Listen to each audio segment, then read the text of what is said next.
Hello, hello. J'espère que vous allez très bien malgré tout ce qui se passe autour de nous et malgré la grisaille de ce matin. Le soleil est dans le cœur, j'espère pour vous. Enfin, en tout cas, pour moi, ce matin, il est là. Et j'ai envie de parler des différentes catégories de personnes. En fait, il y a certainement des personnes qui ne comprennent pas ce que je dis. Il y a des personnes qui me disent « mais moi, je ne comprends pas tes bulles, je ne sais pas de quoi tu parles, ça ne me parle pas ». Et puis, d'autres qui me disent « mais moi, ça me touche, j'en ai presque les larmes aux yeux ». Alors, qu'est-ce qui fait que ça touche ou pas? En fait, vous avez remarqué qu'il y a plusieurs catégories de personnes autour de nous. Il y a celles qui se posent très peu de questions, qui vivent leur vie et qui sont très bien dans cette vie matérielle où elles se sentent bien dans leur travail ou pas, mais bon, peu importe, c'est comme ça, c'est la vie. Elles se sentent bien dans leur vie de famille, elles se posent pas trop de questions, quoi. Elles aiment pouvoir acheter des choses, elles ressentent peut-être des peurs, mais elles ne veulent pas trop aller y voir. Enfin bon, elles refusent un peu de se poser des questions, ou même elles y pensent même pas à se poser ces questions-là. Alors qu'il y a des personnes comme moi qui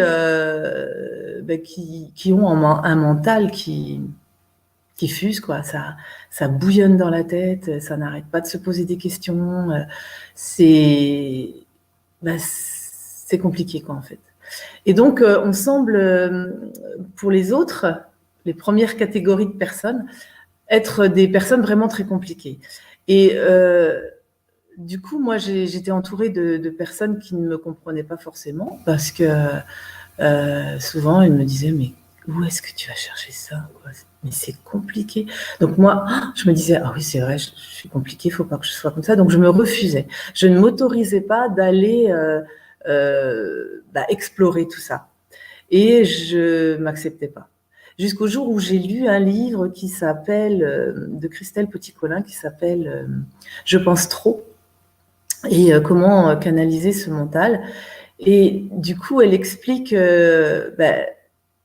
comment ces cerveaux-là fonctionnent. Ce sont des cerveaux ce sont des gens hypersensibles avec une pensée en arborescence, donc une pensée génère une autre. Et donc du coup, ça n'arrête pas de fuser, on fonctionne complètement différemment des autres. Donc le jour où j'ai lu ce livre, ça m'a beaucoup parlé, parce que je me suis reconnue et je me suis dit « ah, mais j'ai le droit, en fait.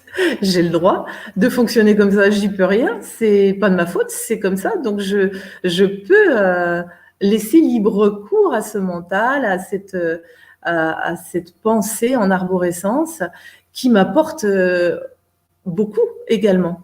Sauf que ça peut paraître un peu compliqué. Donc depuis que j'accepte qui je suis, mon fonctionnement, mais ça fait pas tellement longtemps, je dirais quelques mois. Depuis que j'accepte ça, et quand on me dit oh mais t'es compliqué, pourquoi tu réfléchis comme ça? Je dis oui, parce que mon cerveau, si je comprends pas, ça bug dans ma tête, donc j'ai besoin de te demander ça.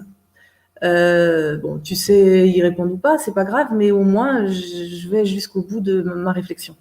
Et donc du coup, depuis que je l'accepte, j'attends plus, je le prends plus mal quand on me dit que je suis compliquée, parce que je dis oui, c'est comme ça. Donc du coup, c'est beaucoup plus fluide dans ma relation. Et quand on s'accepte, on n'attend plus que les autres nous acceptent, en fait. On n'est plus à la recherche de reconnaissance, on n'est plus...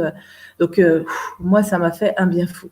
Donc si vous fonctionnez de la sorte, si mes bulles de conscience vous parlent, c'est qu'il y a certainement quelque chose en vous d'hypersensible qui fait que vous êtes dans cette recherche, dans ce questionnement, et ça répond certainement à certaines de vos questions, et ça vous remplit, ça vous nourrit.